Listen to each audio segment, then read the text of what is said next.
Hello, and welcome to the Embrace Balance, Discover Joy podcast. I'm Amanda Butland, your host and intuitive life coach.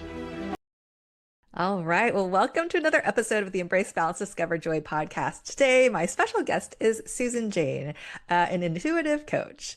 Susan, so great to have you on with me today. Thank you for having me, Amanda. I'm really excited about this.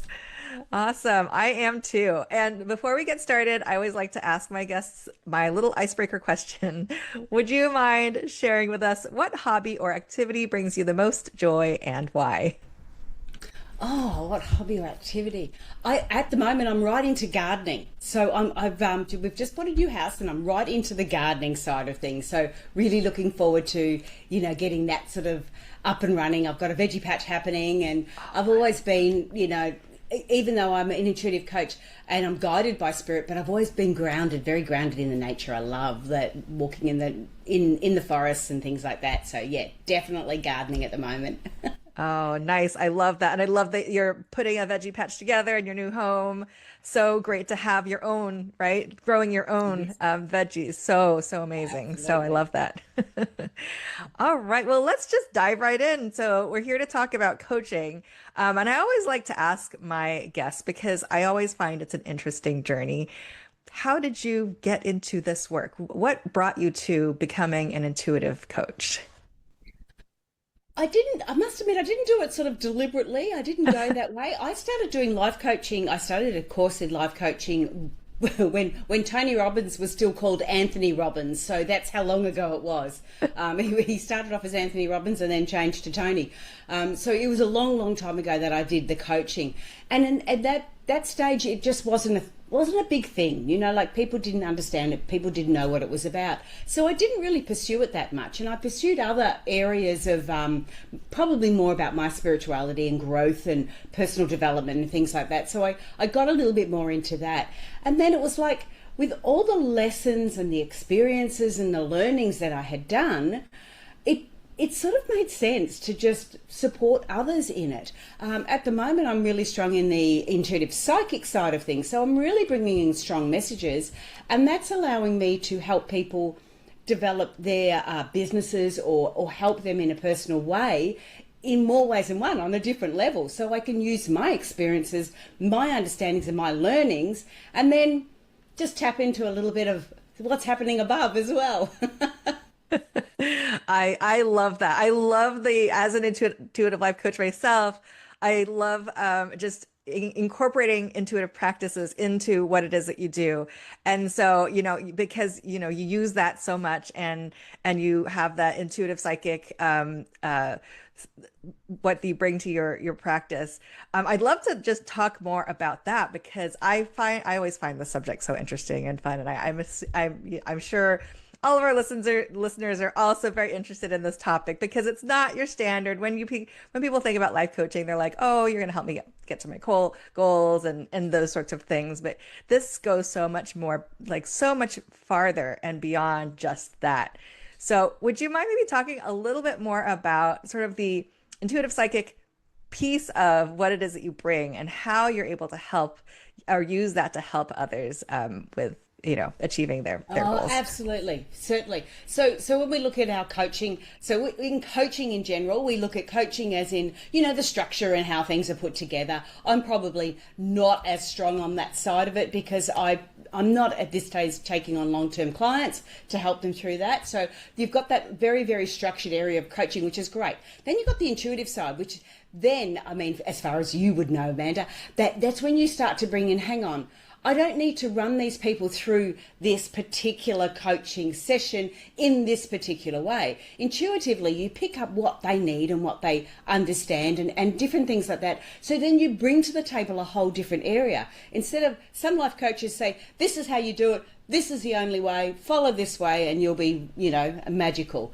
Well, no, that doesn't quite work that way. So the intuitive side of it is like, no, getting an understanding of exactly what the other person needs and then bringing that forward to help them. And you continuously tap into your intuition to find out what it is they need next. So you've got all your structure, but you don't need to follow it. You become fluid. The psychic side of it just takes it up another level, and I start to tune into spirit to get an understanding of exactly what they want that they don't really know that they want. We start to go deeper into that personal development on a spiritual level. So you go deeper into that side of it, and it just takes it up another notch, or it changes it. And I'm not. This is not for everyone, because it can be quite challenging sometimes when you actually start to put things forward to them and say, this is what I'm picking up, this is what I'm feeling, this is what I'm, this is something that you may need to look at. And I don't want to push anyone, I don't want to hold anyone accountable, but there's areas there that they need to look at in a different light. So, for example, with when you're doing manifestation, manifestation is good. Think about it, try and live in it, do all the bits and pieces the structure about manifestation. Give yourself time, give yourself space, get into the intuitive side of it where you're going, okay, so what is it I really feel and everything else? And then we go into that psychic side with manifestation, and you have to experience, you have to speak the language, you have to believe that you've already achieved what it is you want to achieve, and it isn't easy. It isn't always easy, but it can be. It can be as simple as, being very structured, or as simple as just going within and really getting into that meditation. So that psychic side of it, and we all have psychic abilities. It's getting an understanding of what it is and how we receive those messages and what we do with them. So I just bring on a little bit more level. But because I'm doing a lot of the psychic stuff, I tend to not take on the long-term clients. I tend to have ones that just pop in. They're probably a little bit more spiritual, the people I work with, but they tend to pop in to me and book in a session because they're stuck. They don't know where they're at. Something's happened in their life, and they just need that little bit more guidance. They don't necessarily need all the structure.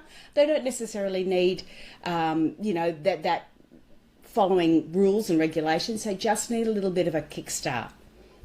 I love that sort of kickstart. And I actually did want to go back to something you said a little bit earlier about, when you are receiving the messages and you're providing the guidance, sometimes they're not ready to hear it. Or sometimes it's a little, right? It's a little bit more than they're ready for at the moment. So I'm just curious, how do you help somebody who's not necessarily ready to hear the next step for them? How do you help them sort of maybe navigate through that? Because I know that can be hard sometimes. Absolutely. And this is where I find the difference is between going to a psychic or a clairvoyant and going to somebody who's done more of the life coaching and more intuitive in that side of it. And that mainly is because with a psychic, what they'll say, or with a set psychic, that what they'll often say is, oh, this is a message I'm receiving, and they just blurt it out to you. Now, which, that's what some people want to hear. When you're intuitive and you're bringing that side of it in, Amanda, you start to go, hang on, these people aren't ready to hear this. And my life coaching skills allows me to change the wording and bring it forward in a manner that's a bit more gentle. And I bring it forward in a manner that I'm giving them information, but in their head, I'm not telling them they're going to meet this tall, dark and handsome man, but I can actually say, hey, there's somebody there for you. And they're a lot more connected on the level that you are.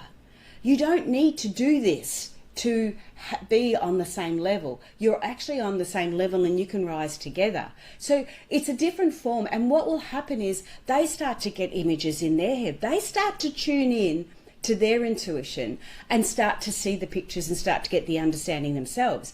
And in doing that, they actually start to do manifestation because that's what they're looking for. Yeah. So I love how you tied that together. Yeah. Yeah, that's the big difference. The big difference is I don't just blurt it out. I'm intuitive enough to know what they're thinking and what they're feeling and how to present it forward. One of the things that happened with my partner, he went to a psychic, and he was a very good psychic, very, very well known, very spot on. Okay, he went to him when before he even had started a family, and this gentleman said to him, your firstborn child will not meet old bones. Now, which fine, we're not saying it's not true. So far it's not been true. But the reality was my partner sat with that for the last 40 years, thinking his son, his firstborn, his son, is going to die early. He's going to die young. Now, that's the sort of thing that I really, really dislike. Now, there's going to be the flip side. People are going to say, well, if that's what's going to happen, we can change it and everything else. Yes, we can. But for certain people, there's areas there, and my partner's a little bit of a stress edge, like he knows how to create that anxiety and things. So there's certain people that you should not be giving that sort of information to. It is not fair to them. Why should they have to live with that sort of information? Yeah. That's not right. And the reality is, I've often said in readings, I've often said, this is what I'm feeling, that this is the path you're going down. Now, these are the choices that you have at the end. You can stay on that path and do this. This is the expected, outcome. Or you have the ability to change and go another way. So you start to then guide them in that sort of a way, in a more of a life coaching way as well. Yeah, I like how you bring those pieces together. Yeah, to be able to. Yeah, it did, absolutely. Yeah, no, I love sort of that you have those both of those sides to it, right? Like that you're doing the psychic readings, but you have the life coaching skill set, and so you can provide the message in a way that isn't scary, meets them where they are on their journey at the moment, so that you are able to then help guide them and offer the choice about whether or not they want to continue on their same path and get that result, or change paths and end up in a different place, which is amazing to, sort of empower your clients to be able to see that there is a choice and that they are able to take action to change that result. So I love that. Yeah. And look, the reason why I do it this way, Amanda, is the fact is, I want everybody to know that they can do this. It's not about having to come to me or having to come to anyone all the time. It's, I'm not the switch to say yes or no. I just want to empower you, or to empower my clients to sort of feel confident enough to go yes or no. I have a lot of times, I have clients that come in and it's more about, I'll say things to them, oh yeah, that's what I thought.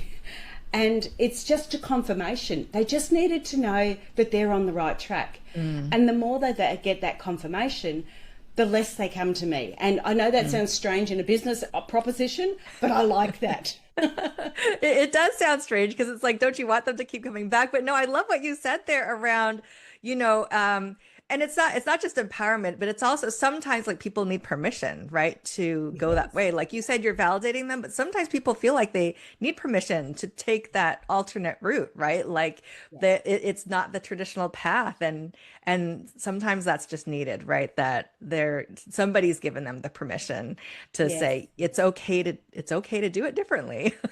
Yeah, and when I bring in the psychic area, like they'll say to me, I could do this or I could do that. So I'll just tune in to the 2 different paths or the 3 different paths, whatever. I had one lady come in. She got this fella on one side and this fella on the other side. Which one should I choose?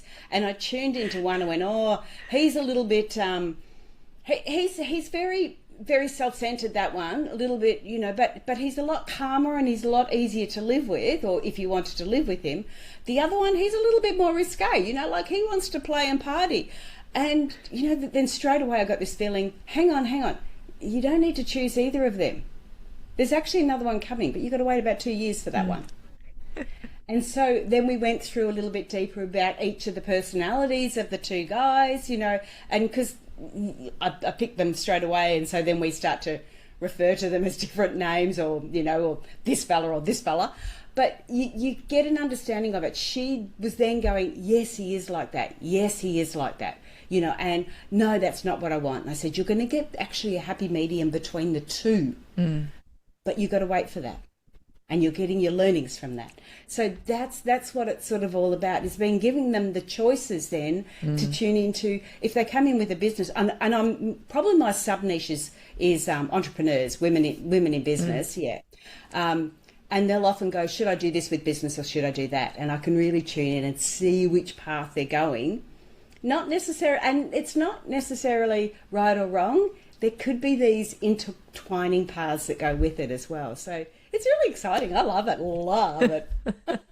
I love that you're working with women entrepreneurs. And because that goes back to like what we said earlier about sometimes people just need permission. Because I feel like oftentimes it is the women that sort of feel like that there's that need for some reason for somebody to acknowledge that they're taking that right path. I don't know that men oftentimes require that or feel that need for that, but so I love sort of that you're empowering these women entrepreneurs to really take whether it's their businesses or whatever it is in their life to that next level and really giving them that power to do the things that they desire to do and not getting stuck and being held back. So that's awesome. I love that so much.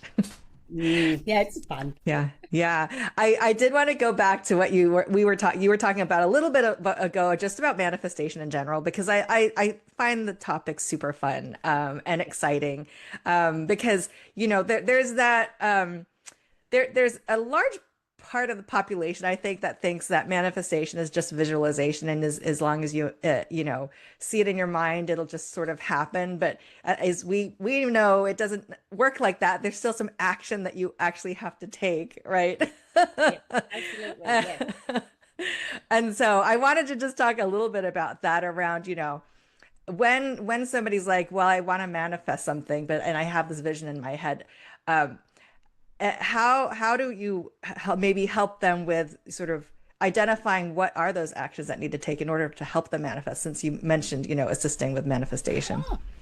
Okay, I guess that this is sort of the thing I've done with individual people rather than sort of on a general. I'll tell you what, I'll bring in a story of my experience of manifestation, and it started with creative visualization, a book on Shakti Kwan who wrote the book, and I'd read it a couple of years prior, and I thought, you know what, I'm going to give this a test because I'm a theory tester, and I like everyone to be theory testers. If somebody says this is going to work, you've got to test the theory to see if it's right for you. So I decided to test this theory. Now, the way that this book actually went was that it was visualization. So that was the first part of it, which was great, and I got the hang of it. I wanted to redo our farmhouse, so it was pretty run down and needed a good paint and a good clean, but a good go over actually, but we didn't have the money to do it because we were building the farm. So I would go every morning and I would visualize each room, or I'd give myself a set time and I would visualize how I would want each room. But that isn't enough. That was what the visualization, and I feel that it could have been enough if I let it go for long enough. But I didn't want to wait 2 years. Didn't want to wait too long. I gave it a trial period. It was a theory, so I was giving it a trial period. And then I started going, okay, I need to feel that there are rooms like that, but it was a bit challenging to do that. So how could I get the feel to it? So I would go I wanted to redo the kitchen. Okay, so thinking about redoing the kitchen is great, fine. But doing the action step was I'd go into the hardware store or into the kitchen store, and I'd start picking the laminate that I wanted. I'd started picking the doorknobs that I wanted. I started getting an understanding of the layout more clearly that I wanted. Write it down on a piece of paper. This is how I want it set up. This is how I want it done.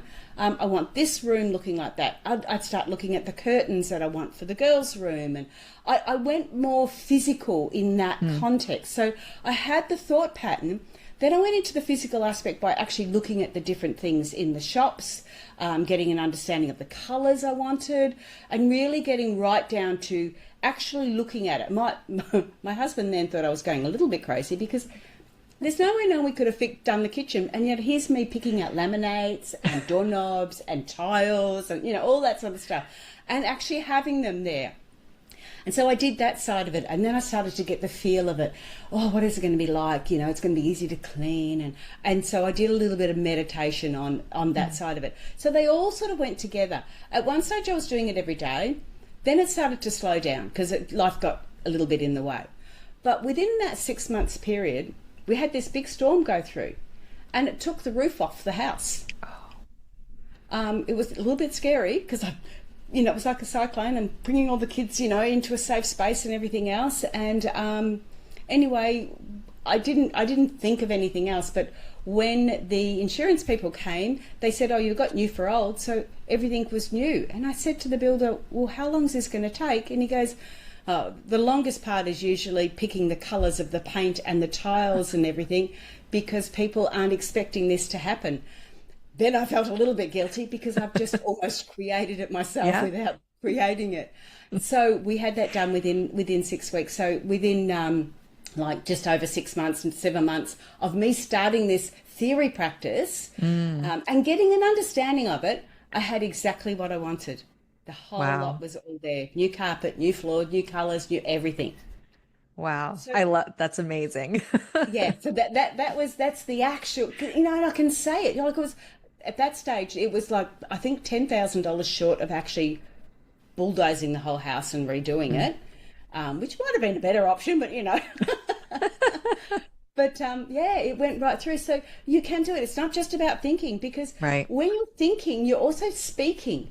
So when you say, oh, I'm manifesting something, you're still actually manifesting it. It's not there. You've got to say, I have manifested this. Yeah. Or this is what I've created. This is what it looks like. Here's a picture of it. Might not be true quite yet, but you're putting that out there. So it's not just about that. It, you know, the thinking part of it. It's verbalization. It's the physical aspect. You know, if you want a new car, go in and test drive them. Don't just think about it. Test drive them. Yeah, I love that you brought in sort of that physical aspect, because you're right. There is a doing that needs to happen. Like I mentioned earlier, just like there needs to be some action. It's just not you just sitting in a dark room and thinking about it and visualizing, right? You need to get out into the physical world and actually take action in order for it to move, like things to start moving. So yeah, so thank you for that example. I love that so much. That was amazing. Look, the other aspect is that's where the psychic stuff can come in too, because if you don't know, if you are stuck, and look, majority, I would say 80% of the people that come through, you know, to get a reading, majority of them are stuck. They've got options, but they just don't know which way to go. You know, so they're trying to manifest things, but they just don't know which way to go. So that's where we can sort of get those lines a little bit clearer and get a better understanding of them. And often it's not just one path. Often you're straddling two paths because you've got two good things happening. Yeah, absolutely. All right. Yeah. And just the other thing I'll say about like manifestation is, you know, you have this end thing in mind that you want, you're visualizing, you're seeing it, you're taking some action. It's oftentimes the how you get there is sort of the mystery, because, you know, how it happened for you, probably not on your mind. That's not the way you would have gone. That's not the way you would have like, this is how I want it to happen. So just how interesting the how often shows up for us when we are doing this manifestation work. So I just wanted to call that out, because that people sometimes yeah. And the thing is, Amanda, I did not know I didn't even know we had insurance. Because I didn't deal with any of that. That was so again, you're exactly right. It's not the how, it's just what it feels like when you've got it, you know, really focusing on that. And the funny thing is, my book is all about goals. So the Intuitive Flowers is all about goals. And it's the feel, it's your emotional goals that we really want to connect with, because we think our emotional goal could be a partner, when actually they're not. They're just creating more drama. They could be creating more drama. Our emotional goals is more about loving ourselves, not loving someone else. So we've got all these different types of emotional goals too, and that's where I've connected with that side of it. Yeah, I love it. Yeah, because you know, with the just to go back to the how real quick, because a lot of people think they have this how in mind, and they're really stuck on this one how, like this is how it has to happen. And I just, you know, if you're open to multiple hows, the way will, you know, appear. Yeah, absolutely. 100%. Or don't even think about the how. Just exactly. Yeah. Right. Exactly. Yeah. So yeah, I did want to start to wrap up a little bit here. But before we end today, I just thank you so much for being with me and just sharing all of this. It's been so much fun talking with you. Before we wrap up, any final words of wisdom, any final words that you'd like to share with the audience today, special message or anything like that? I'm all about empowering each other, you know, like helping each other or supporting ourselves. And until we can empower ourselves and feel confident and strong in ourselves, it's really hard to empower others. And yet, it's a bit of a catch-22. When you are helping and empowering others, you're actually empowering yourself. So yeah, be gentle, be kind to each other, but more importantly, be gentle and kind to you. I love that message. Thank you for sharing that. Absolutely. We do need to remember ourselves. I mean, that's the one thing that I think people often do forget about when they are serving others, when they're out there helping other people. It's like, well, don't forget about yourself, and making sure that your cups are full before you go out there and serve others, because otherwise you're sort of running on empty. So Thank you. Awesome. Well, thanks again for being with me today, Susan. It's been a pleasure chatting with you. Thank you. I really enjoyed it. Thanks, Amanda. I invite you to subscribe to the Embrace Balance, Discover Joy podcast and join our community. If you feel inspired by what you hear, please leave a review and share this podcast with others who might benefit. And remember, it's never too late to embrace balance and discover joy in your life. Stay tuned for our upcoming episodes filled with inspiring stories and valuable insights. Until next time, take care and be kind to yourself.